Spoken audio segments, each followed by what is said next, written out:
When the light came back, night was cold and silent in Los Angeles.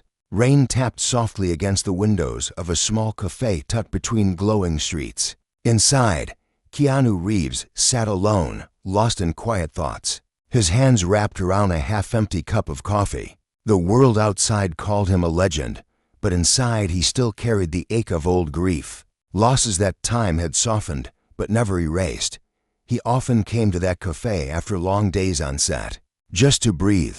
Fame never felt real to him. What felt real were small things: the sound of rain, the warmth of a smile, the comfort of silence. That night, he didn't expect anyone to interrupt his peace, but the bell above the door rang, and a familiar laugh drifted in. Sandra Bullock walked in, shaking rain from her coat, her eyes lighting up when she saw him. "You again," she teased gently, walking toward his table. He smiled, a rare full smile that reached his eyes. "You always find the quiet places," he replied. They had known each other for years, since Speed, the movie that first tied their names together in people's hearts. Though the world once whispered about them, what they shared wasn't romance. It was something deeper, a quiet bond built on trust, respect, and a shared sense of survival in a loud industry. She sat down across from him, her laughter fading as she noticed the tired look in his eyes. "You've been disappearing again, haven't you?"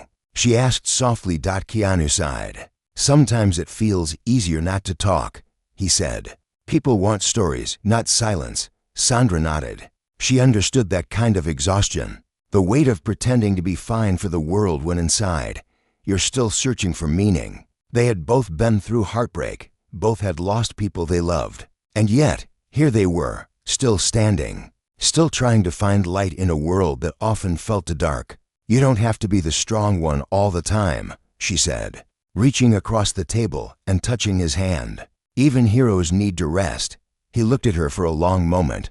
There was something grounding about her presence. No expectations, no noise, just truth. They talked for hours about films, life, grief, laughter. The cafe grew quiet around them, the rain softening into mist. When they finally stepped outside, the night air felt lighter, as if the city itself had paused to listen to two souls remembering how to breathe. "Thank you," he said quietly. "For what?" she asked. "For reminding me that kindness still exists," he said, his voice low but sure. She smiled. "It never left, Keanu. Sometimes we just forget where to look." What neither of them knew then was that this small moment, this quiet night under the rain, would become the beginning of something neither fame nor time could touch. Because soon, a single act of kindness between them would ripple into something far greater, something that would show the world what loyalty, respect, and true friendship really meant. The phone call that changed everything. A few weeks had passed since that rainy night in the cafe. Keanu was back on set, filming long days that often stretched into the quiet hours of dawn. He still thought about that conversation with Sandra, the calm in her voice, the way she reminded him that peace still existed if you stopped long enough to feel it. One evening, as the crew packed up and the lights dimmed, his phone buzzed. It was Sandra. He smiled as he answered. "Hey, stranger." But her voice wasn't light this time. It was soft, trembling. "Keanu, can you come over?" He froze. There was something in her tone, something that made his chest tighten. "Of course, I'll be there soon." When he arrived, she was sitting on the floor of her living room, surrounded by old photo albums and unopened letters. Her eyes were red, her hands shaking slightly. "My mom passed away this morning," she whispered. Keanu knelt beside her without a word. No speeches, no empty comfort, just quiet presence. He knew what loss felt like, the way it burned through your chest and made the world feel too heavy to stand in. They sat there for hours. Sometimes she cried. Sometimes they said nothing. At one point, she whispered, "I thought I was ready, but I wasn't." He replied softly, "You never are." The night stretched on, but neither of them moved. He made her tea, covered her with a blanket, and stayed until morning. When sunlight began to fill the room, Sandra finally looked at him and said, "You didn't have to come." He smiled faintly. "Yeah, I did." The days that followed were quiet but heavy. He called her every morning, sent her flowers without a note, and made sure someone was always checking in. He didn't do it for attention. He did it because he knew how lonely grief could be when the cameras were gone. And everyone else moved on. One evening, she called him again, this time with a small laugh in her voice. "You're terrible at pretending you're not checking up on me," she teased. "I just wanted to make sure you remembered to eat," he said gently. She laughed, but her voice softened. "You know, you're the only person who didn't try to fix it. You just stayed." And that made all the difference. For a moment, the line was quiet. Then Keanu said, "Maybe that's all any of us can do. Just stay." From that moment on, something unspoken grew between them. It wasn't love, not in the usual sense. It was a deeper kind of care, the kind that doesn't fade with distance or fame.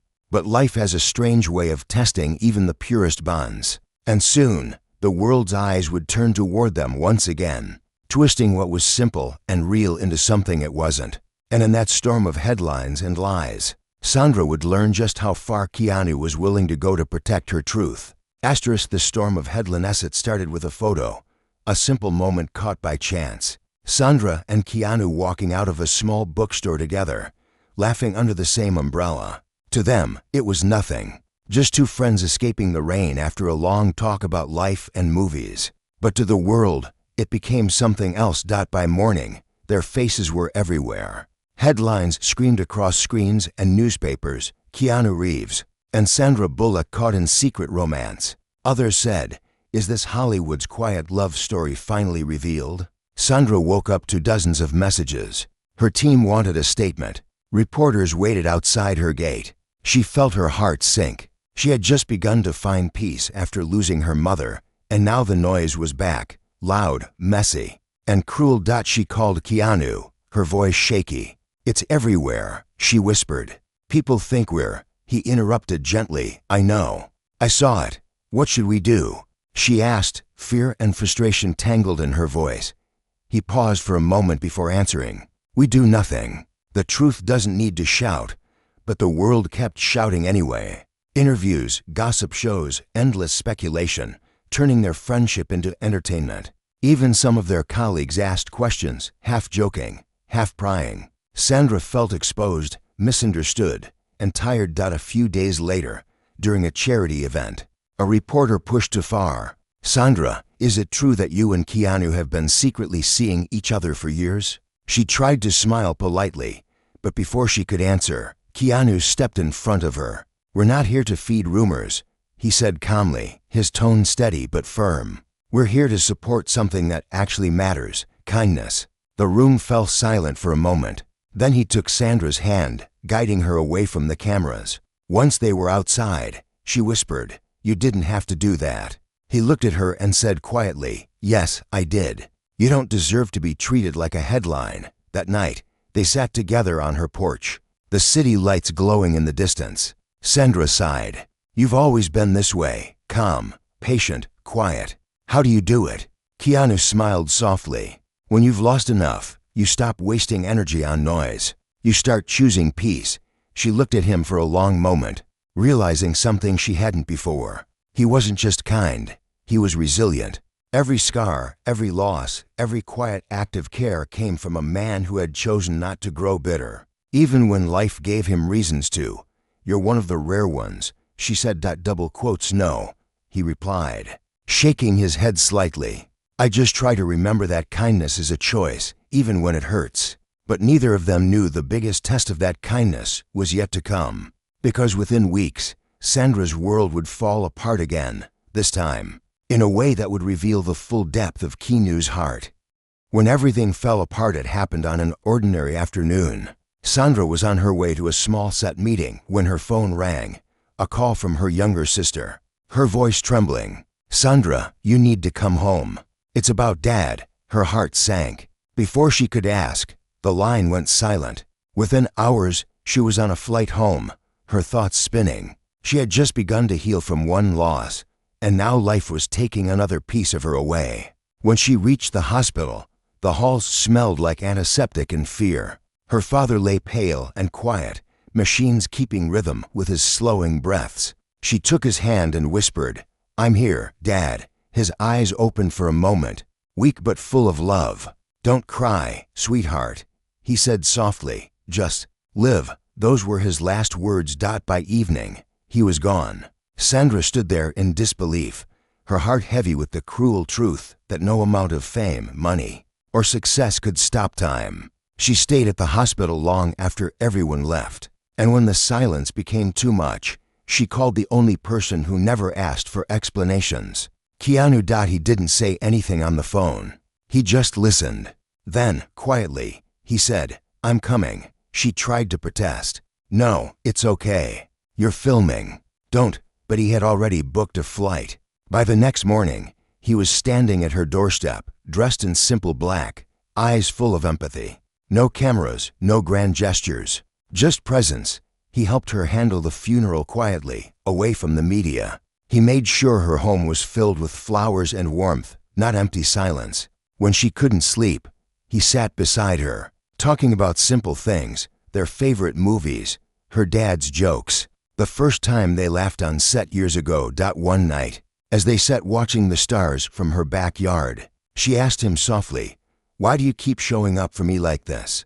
Keanu looked thoughtful for a moment before answering, "Because that's what real friends do. They don't wait for the perfect moment. They just come when it hurts." She wiped her tears, her voice barely a whisper. "I don't think I would have made it through this without you." He smiled gently. "You would have. You're stronger than you think. I'm just here to remind you." Days turned into weeks. Slowly, she began to smile again. Not because the pain was gone, but because she finally understood that grief doesn't end.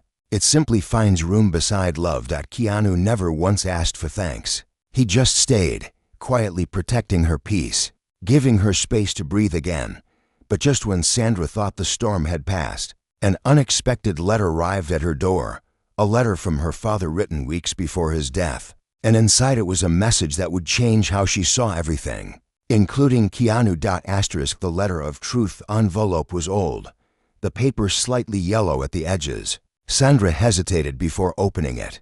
Her father had always been a man of few words, but when he wrote, his words carried weight, the kind that could stay in your heart forever. She sat by the window, sunlight pouring softly into the room, and unfolded the letter. Her hands trembled as she began to read. "My dear Sandra, if you are reading this, I may already be gone. I wanted to leave you something that isn't about sadness, but about truth. I've watched you all your life, strong, kind, giving too much of yourself to people who sometimes didn't deserve it. But the thing I've always feared most for you is loneliness. There's someone in your life who understands that silence you carry. He may not say much, but he sees you, truly sees you. I met him once years ago, Keanu. He came to visit when your mom was sick. We spoke for a few minutes, and I knew then that he cared for you in a way that went beyond friendship." Sandra stopped reading for a moment. Her breath caught. She remembered that visit. Keanu had come quietly, bringing flowers for her mother and groceries for the family. She hadn't known he spoke to her father privately that day. She continued reading. "He told me he worries about you, that you give too much and rest too little. I saw honesty in his eyes. He's the kind of man who loves without needing to be seen. If you ever feel lost, remember that people like him are rare. They don't come twice in one lifetime. Cherish him, not because you owe him anything, but because his heart mirrors yours. Love, Dad." When she finished, her hands covered her mouth, and tears slipped down her cheeks. The world seemed to pause. Everything her father wrote echoed the truth she had always known but never said aloud. Keanu wasn't just her friend. He was her anchor. That evening, she called him. "Can you come over?" she asked softly. When he arrived, she didn't speak at first. She simply handed him the letter. He read it quietly, his face calm but his eyes reflecting deep emotion. When he finished, he looked at her and said, "He was a wise man." She smiled through tears. "He saw something I didn't." Keanu nodded gently. Maybe he just saw what was always there. They sat together in silence for a while, the kind that didn't feel empty. Finally, Sandra whispered, "You've done so much for me, Keanu. I don't even know how to thank you." He shook his head. "You don't have to. We just walk beside the people who matter. That's enough." But as the night grew quiet, she realized something inside her had shifted. Her father's words had planted a truth she couldn't ignore anymore. Because somewhere between friendship and forever, she had fallen for the man who always stayed, and soon. One moment would force her to say what her heart had been trying to tell him all along. The moment she finally knew. Weeks after the letter felt different. Sandra started noticing the little things Keanu did, the way he waited outside quietly after their talks, just to make sure she was okay. The way he never interrupted when she spoke, how he listened like her words actually mattered. It wasn't loud love. It was quiet, steady, the kind that holds you up without asking for credit. One afternoon, she invited him to her house for dinner. The table was simple: pasta, salad, a bottle of red wine. Halfway through, she laughed and said, "You've been my emergency contact for 3 years now. Did you know that?" He smiled faintly. "That's not a bad title. It's more than that," she said softly. "You've shown up for every moment I thought I couldn't handle. Every time the world turned cold, there you were." He looked down, a little shy, the way he always did when someone thanked him. "I just did what anyone would do." She shook her head. "No, not anyone. Only you." For a moment, they just looked at each other. No lights, no noise. Just two people who had been through too much and still managed to choose kindness. Later that night, they went outside to the porch. The sky was clear, the air cool. She handed him the last letter her father wrote and said, "He saw you before I did." Keanu read it again, his eyes soft. "He saw the best in both of us," he said quietly. Sandra stepped closer. "Do you ever think about how strange life is? How people come and go, but some stay, like they're meant to. All the time," he said. "And I think maybe that's the only kind of forever we get. The people who stay when it's not easy." She smiled through tears. "Then you've already given me forever." For a moment, he didn't speak. He just reached for her hand, holding it gently, like something sacred. No promises, no confessions. Just presence, the kind that said everything words couldn't. The next day, a journalist asked Sandra during an interview about her friendship with Keanu. She paused for a long moment before answering. "You know," she said softly, "people spend their whole lives chasing love that burns bright. But sometimes, love doesn't need to burn. Sometimes, it's the light that never leaves, even when everything else does." Somewhere in another part of the city, Keanu was watching the same interview. He smiled, quietly, like someone who finally understood that being there, truly being there, was the purest kind of love there was. Years later, when people spoke of their bond, they never called it romance. They called it something greater: loyalty, grace, peace. The kind of connection that shows the world what it means to love without needing to possess. And when Sandra looked back at all they had shared, she realized her father had been right. People like Keanu don't come twice in one lifetime, because some souls aren't meant to pass through. They're meant to stay.